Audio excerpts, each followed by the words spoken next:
శాంతమును మించిన బాస్ లేడు.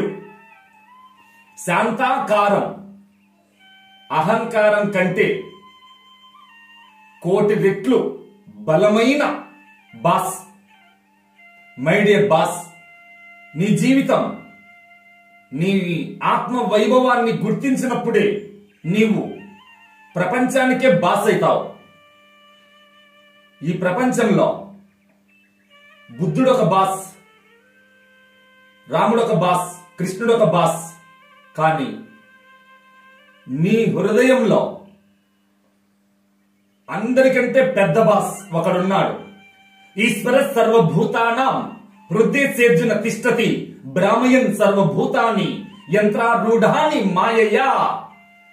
మిత్రమా, నీ హృదయాన్ని, నీ ఆత్మను నువ్వు ఎంతగా విశ్వసిస్తావో, నీ ఆత్మ బలం ప్రపంచ బలములన్నిటికంటే మహోన్నతమైన బలం. మిత్రమా, ఇంతకాలం గొర్రెల మందలో పడి నీ సింహ వైభవాన్ని మర్చిపోయావు. నీ ఆత్మ నరసింహుని ఘనతను విస్మరించావు. మిత్రమా, సద్గురువు యొక్క బోధచే నీలో ఉండే విశ్వ నారసింహ వైభవాన్ని గుర్తించు.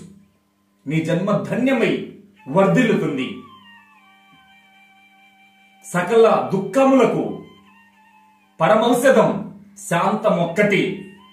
నేను శాంతంగా జీవిస్తానని ప్రతిజ్ఞ చేసుకో. ఒక 1 year లేక 1 month అయినా శాంతమే నా దీక్ష, శాంతమే నా ఆహారం, శాంతమే నా సంపద, శాంతమే నా భార్య, శాంతమే నా దైవం. ఈ విధంగా జీవించు.